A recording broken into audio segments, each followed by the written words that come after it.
Welcome to Brit Wrestling Fan Podcast. I am your host Andy. This is our Money in the Bank review show. So just going to go through all the matches that were on the pay-per-view, see what we thought of them. So first match that we've got is the Usos versus Mysterio. It's a really good match for the pre-show kickoff.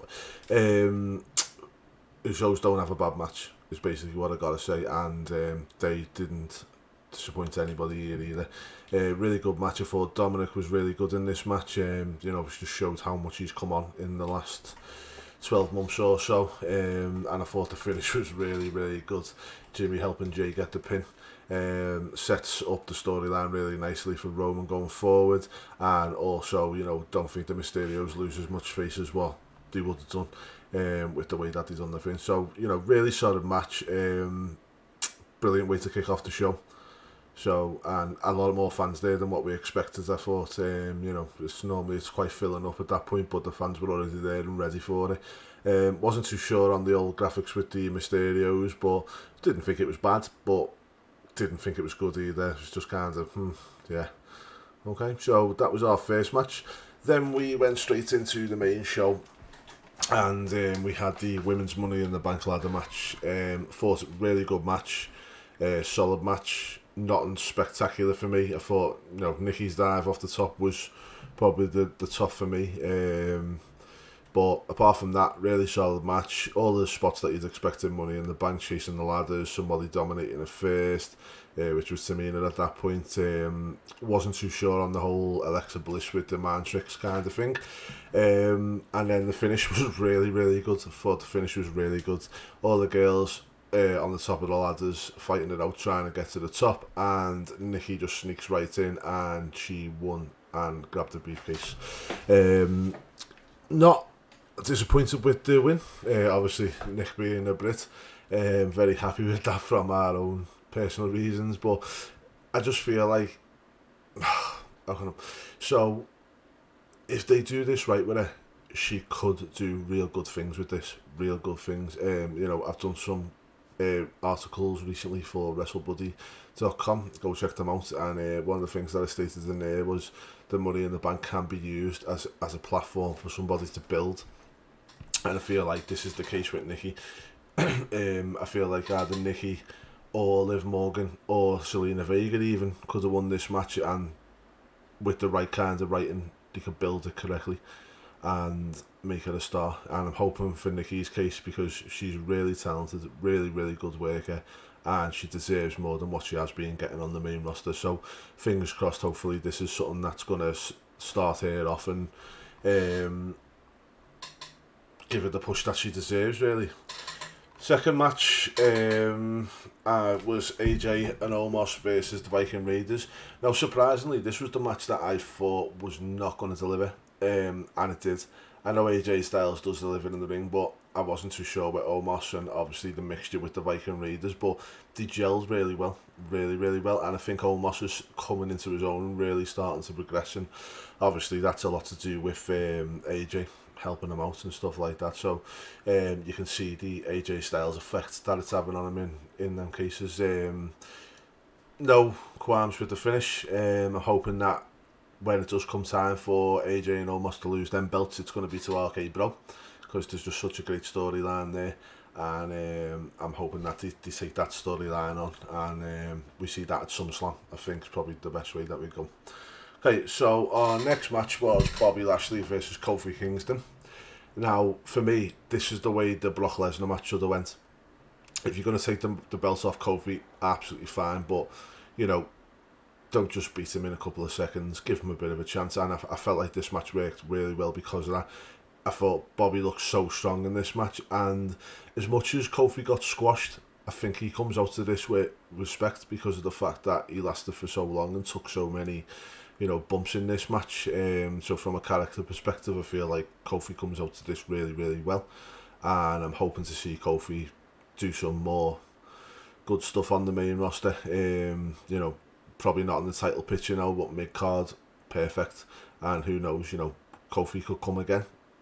But at the moment, I just feel like Bobby is exactly where he needs to be, and Kofi was the opponent for him that he needed, and also, the athleticism out of Kofi could take these bumps and he did that really well for Bobby. So if anything, he really helped forward Bobby on this one. So yeah, really happy with that. And let's see what's next for Bobby. Obviously, I know John Cena's gone to Reigns, so I wonder who else. I know I've heard rumours of Goldberg coming on for Bobby. Not sure if that's the way I'd go for it, especially with Goldberg losing certain amount of matches quite quickly in his last couple of matches. So I'm not sure how that would work out, but you know, suppose it's a good win for Bobby to have on his CV, isn't it? So we'll just have to wait and see. So next match, Rhea Ripley versus Charlotte Flair. Now, I was talking to some of my mates at the time this match come on, and I was saying the crowd's dead. And then a couple of high spots later, the crowd seemed really invested in it. A lot of near falls in this match as well.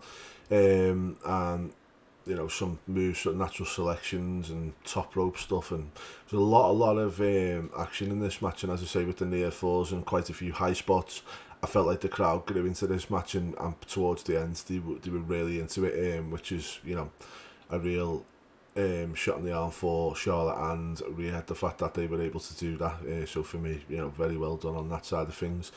The outcome, we've been here before, haven't we? Now, I feel for WWE on this because it's kind of, you're damned if you do and you're damned if you don't. Now, let's face it, Charlotte is a main eventer. She's right at the top and she should always be in there, but due to the overexposure, I just feel like we could see something different. Even if I feel like maybe Charlotte could be a transitional champion for Becky, have we not seen Becky Charlotte too many times? And that's just my worry, is the overexposure of Charlotte, and if Becky does come back, the overexposure of that feud particularly is something that I really wouldn't want to see again. I just feel like, you know, why don't just leave the belt on Rhea for now, and then have Becky come and have a go with Rhea. No matter who Becky faces in her first matches back, she's still going to be the baby face, so you know, it doesn't really matter, does it? And I know there was plans to make Rhea Ripley a heel at the start anyway, so you know, what a perfect way to make her the heel that they wanted her to be anyway, by putting it in with Becky Lynch. But obviously it's not going to be the case. So our next match is the men's Money in the Bank ladder match, and I just thought this was a great match. Never fails to deliver. It's always set up to be a brilliant match, a really high flying, high spots, really thought out match. Didn't disappoint me.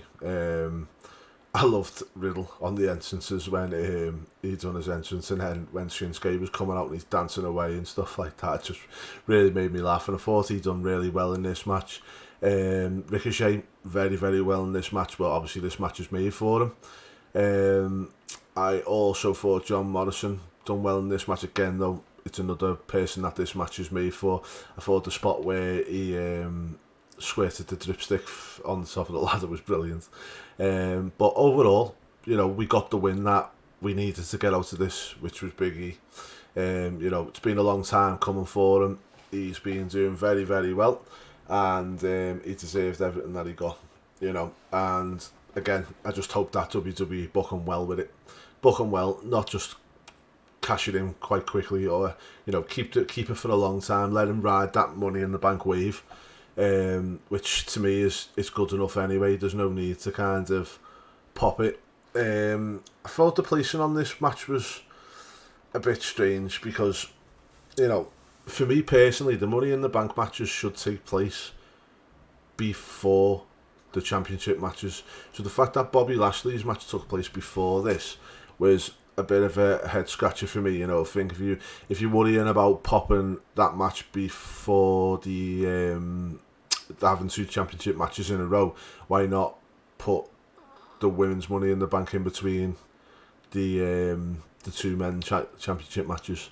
That way you can kind of keep the you know, the match there, or the women's. You can have the two Money in the Banks. Well, Money in the Bank, AJ Omos. Then you have the men's Money in the Bank. Then you could have Charlotte and Rhea with the risk of the running from Nikki, and then you could have had the two men's matches in between there. again, just to make sure that you've got that risk factor there, that somebody could come and cash it in. So that leads us on to our final match, Roman versus Edge. Thought it was a really good match, solid match, done what it needed to do. Nothing spectacular. I thought it just told the story that it needed to tell to get us past Money in the Bank, and Edge was, a really good opponent for Roman at the time.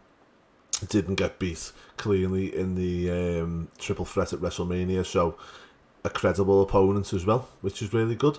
So anyway, we got the win from Roman, and after the fact, Cena come out, and I tell you what an absolute atmosphere when Cena come out. I think all these "Let's go Cena suck" chants, it's a thing of the past. I feel like now John is in that same kind of league as Stone Cold, The Rock, Hogan, where people are just glad to see him now. He doesn't come, and I think this is a problem with WWE in general, is the overexposure of people. They try and ram superstars down your neck far too much, and if anything that pop last night taught us was the fact of, John doesn't need that anymore. He can come in and out in the same fashion as them other. He doesn't overexpose you now. By the time he comes, it's because it's wanted rather than just getting thrown in there. So, hopefully, I know he's going to be on Raw tonight, so we'll see what goes on with that. And hopefully, we'll get the matches that we want out of him. And that's it for Money in the Bank. Really good show overall. I thought it served the purpose that it needed to. I thought it was really entertaining show. The matches that were on there were great. The results really great, because not all were the ones that we expected it to be. And also, WWE didn't really use a lot of comebacks or surprises and stuff, which I'm hoping that they do save for SummerSlam, because realistically, let's face it, first pay-per-view in front of a live crowd, they were always going to be a hot crowd anyway. So the fact that WWE noticed that and not kind of blew everything that they've got on that one show is really good. So I'm looking forward to Raw tonight and SmackDown on Friday, and then obviously the road to SummerSlam now, which to me has got to be the biggest pay-per-view of the year. If it's not, it's a disappointment. I feel like they've done everything with the stadium show and everything else that goes along with that. They've got to pull all the stops out, and I'm really excited to see what they do over the next couple of weeks. So, as always, guys, please like and subscribe to this video. I just want to say thank you for all the support that I've received on Twitter and on YouTube as I'm trying to grow this channel. It was always just something that I've really wanted to do for a long time, and it's something that I've decided to take the leap of faith with, and people have not been more than supportive to me. Lots of advice from other fellow podcasters, and you guys giving me some good feedback, so thank you very much for that. And please do keep supporting the channel. I've got quite a few interviews lined up in the coming days and weeks, and I'm only just going to grow this channel, and the whole reason why I set this up was to talk about the thing I love in wrestling, which is exactly what I'm doing now. So I say, please like and subscribe to the channel, and please help me grow this. So thank you very much, and take care, and I'll speak to you later. Take care.